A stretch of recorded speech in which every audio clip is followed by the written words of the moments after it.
नमस्कार दोस्तों, welcome back to money matters. बात करेंगे आज पेटीएम लिमिटेड के ऊपर। आज से काफी समय पहले हमने इस वाले वीडियो में पेटीएम की बात करी थी, जो आपको अपनी स्क्रीन पे नजर आ रहा है। और ये बात कब हुई थी, डेट आपके सामने चल रही है। वो डेट यहां पर थी जब ये लोअर सर्किट्स लगातार लगे जा रहे थे और इस लेवल के आसपास मैंने आपके सामने वीडियो प्रेजेंट किया था कि अभी और नीचे जा सकता है। अगर इसे ऊपर जाना है तो वी शेप रिकवरी नहीं आएगी। अब बहुत से लोगों ने पूछा था कि उस कॉन्फिडेंस का रीजन क्या था। बहुत बड़ा सिंपल रीजन है, वी शेप रिकवरी हमेशा फंडामेंटली स्ट्रॉन्ग कंपनीज में ही आ सकती है।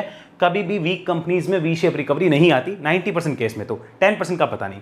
और इस कंपनी में वी शेप रिकवरी नहीं आएगी, हमने बात करी। इसमें एक रिकवरी का मेथड हो सकता है, दैट इज कंसोलिडेशन। और कंसोलिडेशन के बाद स्टॉक जो है रुकने के बाद एक ब्रेकआउट कर सकता है, तब इसे देखा जाना चाहिए, तब इसमें मोमेंटम बनेगा और जो लो तब तक लगा हो वो इसका लॉन्ग टर्म एसल हो जाएगा। ये हमने क्लियर डिस्कस किया था कि इस तरह के चार्ट पैटर्न पे हम ऐसे देखते हैं। क्या मैं आपको पेटीएम खरीदने के लिए कह रहा हूं? नहीं, हम पेटीएम के ऊपर इस वीडियो में एनालिसिस करने वाले हैं कि क्या हो सकता है क्या नहीं।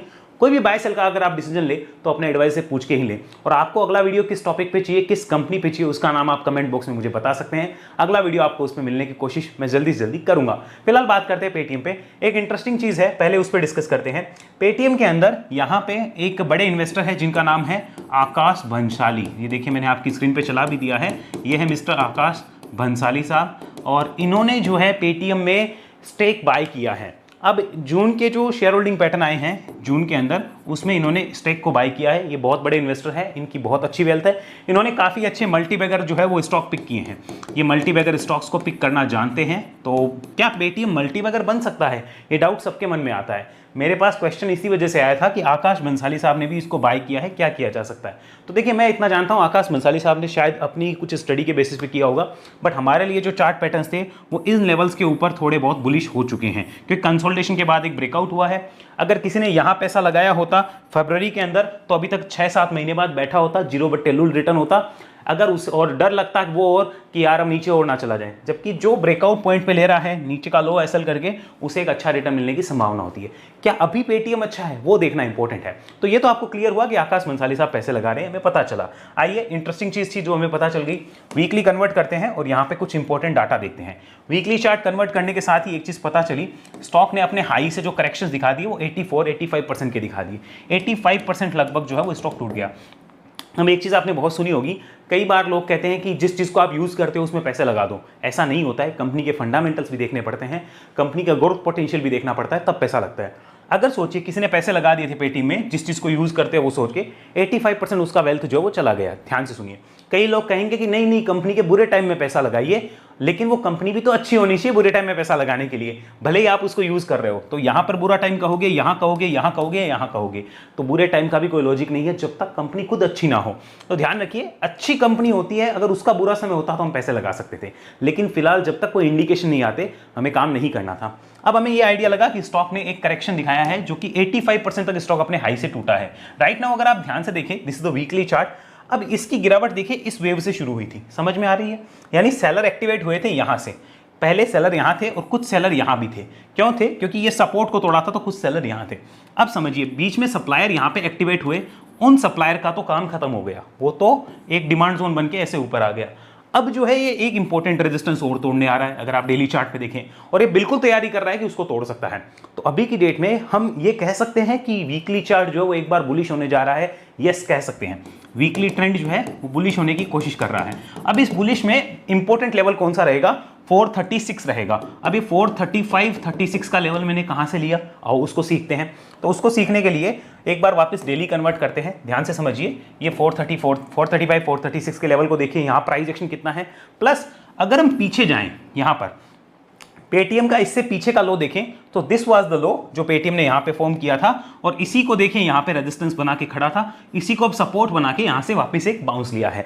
तो मुझे 435 इंपॉर्टेंट लगता है शॉर्ट टर्म ट्रेंड के लिए। तो हमें पता चला शॉर्ट टर्म के लिए पेटीएम बुलिश होने जा रहा है। यस, बिल्कुल होने जा रहा है। अब बात करते हैं एक बार वीकली चार्ट पे अगेन, लॉन्ग टर्म के लिए इंपॉर्टेंट लेवल कौन सा हो सकता है। So look at this, this is the long term level importance. यहां पर ये देखिए जो लो लगा है अभी तक, दिस इज अप्रॉक्सीमेट, यहां पे इस कैंडल पे हमने कर्सर रखा, और ये लो है 305 के आसपास का, 308 के आसपास का लो है।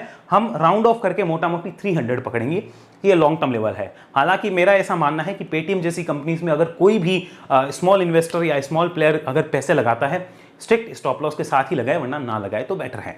आगे समझिए, मंथली चार्ट कन्वर्ट करते हैं, यहां पर देखते हैं। So look at this is the monthly chart. आपको पता चलेगा यहां पे 4-5 महीने कंसोलिडेशन, ब्रेकआउट, और अब एक और ब्रेकआउट करके और ऊपर जाने की तैयारी करता हुआ स्टॉक नजर आ रहा है। तो क्या यहाँ पे कोई अपॉर्चुनिटी है? ऊपर के लेवल कौन से इंपॉर्टेंट है वो भी हमें देखने पड़ेंगे। साथ में अब जरा एक बार देखते हैं इस कंपनी के वापस से डेली चार्ट को, एक बार डेली चार्ट रिव्यू करते हैं। यहाँ समझिए, this is the daily chart, और यहाँ पर मैंने जो लाइन लगाई है ब्लू लाइन, ये 200 दिन का मूविंग एवरेज है। तो अगर आप ध्यान से देखेंगे, स्टॉक जो है वो 200 दिन के मूविंग एवरेज के पास आकर यहाँ कुश्ती लड़ रहा है, यहाँ पे कुश्ती लड़ रहा है। हाँ, इंडिया को कुश्ती में पदक नहीं मिला वो अलग बात है, मिलना चाहिए था, दुर्भाग्य हमारा।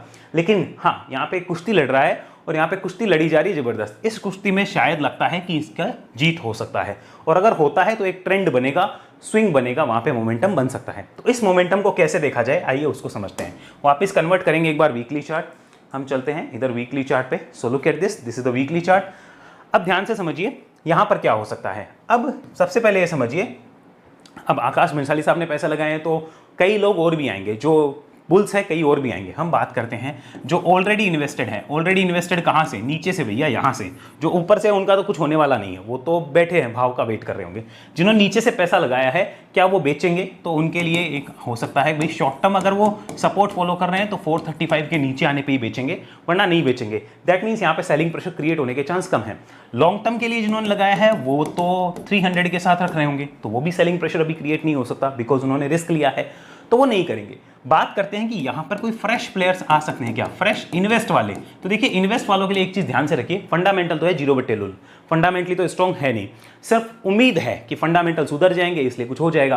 तो उस उम्मीद के चक्कर में जो पैसे लगा रहे हैं वो कौन से बुल्स होंगे? वो रिस्की बुल्स होंगे। यहां पर कोई सेफ बुल्स नहीं आएंगे, ध्यान में रखिएगा। अगर मैं यहां पे लिखूं कि सेफ बुल्स, तो सेफ बुल्स यहां नहीं पैसा लगाएंगे। रिस्की बुल्स पैसा लगाएंगे, वो लिमिटेड अमाउंट लगाएंगे। मान लीजिए कोई 1 लाख रुपया डुबाना चाहता है कि डूब गया तो देखा जाएगा, या तो ये 1 का 2-5 हो जाएगा वरना डूब जाएगा, तो उस टाइप का प्लेयर लगाएगा। अब किसी कैपेसिटी 10,000 होगी तो वो 10,000 ही लगाएगा।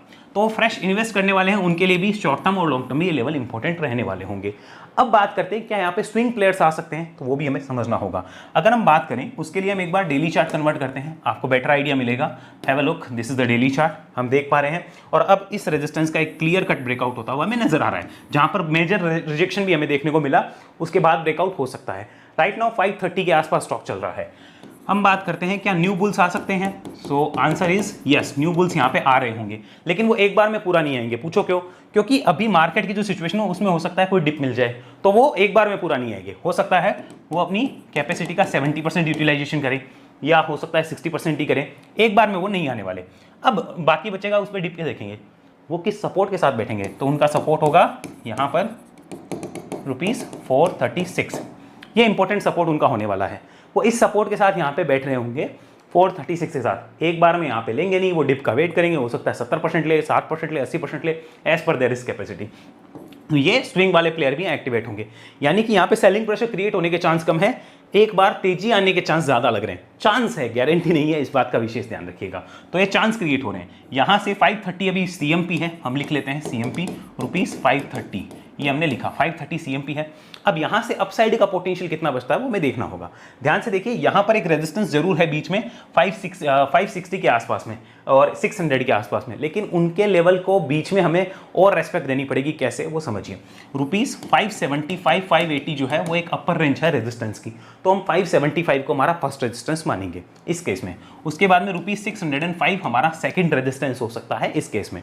एक्चुअल में वो 605 से 610 है, हम लोअर रेंज को पकड़ रहे हैं क्योंकि हम नीचे से ऊपर जा रहे हैं। ऊपर से नीचे आते तो हम अलग पकड़ते।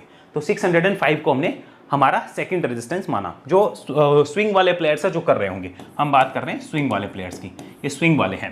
क्या हमें ये करना है? नहीं, ये हमें एडवाइजर से बात करके डिसाइड करना है। और उसके बाद में स्टॉक जो है वो लगभग 650 प्लस के जो गेट है वो खोलता हुआ नजर आ सकता है। अब इन तीनों ही केस में इस बात का ध्यान रखना है, बुल्स एक बार में यहाँ फुल एंट्री नहीं करेंगे, वो 70% या 60% के साथ ही करेंगे, क्योंकि डिप आ सकती है, उस वक्त वो उसको यूटिलाइज करना चाहेंगे। रीजन बड़ा सिंपल है, मार्केट में अनसर्टेनिटी है। नहीं आती तो वो खुशी खुशी 70%, 60%, 80% जो भी लिया है उसके साथ ही काम करेंगे और उसी को 100% मान के डिसीजन लेंगे, लेकिन वो बैकअप फंड जरूर रखेंगे, ध्यान में रखिएगा। तो ये सपोर्ट है, सिंपली जो हमारे समझ में आ रहा है वो हमने आपके साथ शेयर किया है। ये वाली चीजें हैं, अब ये आपको कंसल्ट करनी है अपने एडवाइजर के साथ, अगर आपके पास एडवाइजर है, नहीं है तो भैया अपना दिमाग लगाइए, लेकिन इसको कोई रिकमेंडेशन मत मानिएगा।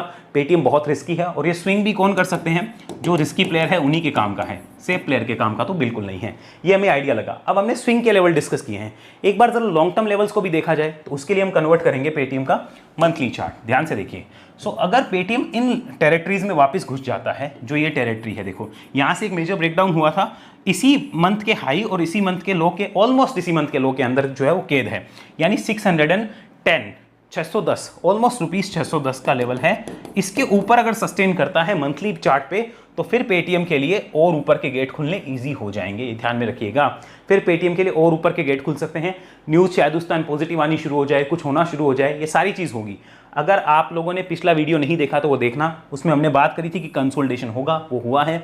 अभी हम बात कर रहे हैं कि 610 के ऊपर टिकेगा, तो आप देखना मंथली चार्ट पे भी बुलिश हो जाएगा और उसके बाद में न्यूज़ पॉजिटिव आनी शुरू हो जाएगी। मुझे तो अभी भी पॉजिटिव ही लग रहा है, खराब नहीं लग रहा 436 के साथ में, और ये रियलिटी है, जो रियलिटी है चार्ट पे वो मैंने आपके साथ शेयर करी है। लेकिन उसके बाद और पॉजिटिव होंगे और लंबे गेट खुलने शुरू होंगे, जिसमें करीब 800 रुपीज़ ये वाला, और फिर उसके ऊपर टिकता है तो लगभग 1000 रुपीज़ ये वाले गेट खुल जाएंगे। अब 1000 के रेजिस्टेंस को आप देखिए, यही रेजिस्टेंस 2022 में था, यही रेजिस्टेंस 2023 में बना, जो सितंबर अक्टूबर में बना, और यही रेजिस्टेंस आने वाले टाइम में हो सकता है 2025 में बने। ये संभावनाएं हैं जो पेटीएम के चार्ट पे होती हुई नजर आ रही है। ऐसा लगता है कि बुरे से बुरी जो चीजें हैं वो यहाँ लॉन्ग टर्म में यहाँ डिस्काउंट हुई है, और शॉर्ट टर्म में फिलहाल ये ट्रेंड बन रहा है, तो इस लेवल के साथ एक ट्रेंड भी बन सकता है। तो ये पेटीएम के ऊपर एनालिसिस था। मेरा आपसे प्रॉमिस था कि जिस दिन भी स्टॉक इस कंसोलिडेशन रेंज को करेगा और उससे बाहर निकलेगा, मुझे लगेगा कि ये कुछ होने जा रहा है, मैं आपके साथ शेयर करूंगा, वीडियो लाऊंगा। तो देखिए मैंने लाया, हालांकि मुझे वीडियो इस पॉइंट पे लाना था, अनफॉर्चुनेटली मैं नहीं ला पाया, बट जैसे ही मैंने देखा कि यहाँ कुछ हो रहा है तो मुझे लगा आपके साथ शेयर किया जाए। आई होप आपको एनालिसिस पसंद आई होगी। किसी टाइप से त्रुटि है तो क्षमा करने का कष्ट करिएगा। ऐसी एनालिसिस टेक्निकल बेसिस पे आप सीखना चाहें, वेब एनालिसिस में आइए, जो एक पर्सनल ट्रेनिंग प्रोग्राम है 1-to-1, वहाँ आप मेरे साथ सीख सकते हैं। उसके लिए आप इस नंबर पे संपर्क करके रजिस्ट्रेशन करवा सकते हैं। ध्यान रखिए इसकी फीस है 44,000। अगर आपके बजट में है आप कॉल करिए, बजट में नहीं है कोई बात नहीं, इस चैनल से मैं आपको इतनी लर्निंग दूंगा कि आपके बजट में जरूर आएगी और आप अर्निंग कर पाएंगे। अकाउंट ओपनिंग करके भी आप हमारे साथ कनेक्ट हो सकते हैं ज़ीरोधा एंजली आप स्टॉक्स में, और चैनल के ज्वाइन बटन पर क्लिक करके भी आप हमारे साथ जुड़ सकते हैं। ध्यान रखिए हमारे नाम से बहुत से फेक टेलीग्राम चैनल चलते हैं, तो उनको अवॉइड करिए। हमारा टेलीग्राम चैनल का लिंक हमने डिस्क्रिप्शन में दे रखा है, और वो प्राइवेट चैनल है, कोई पब्लिक चैनल नहीं है। अगले वीडियो मिलेंगे, तब तक के लिए धन्यवाद। जय हिंद, जय भारत।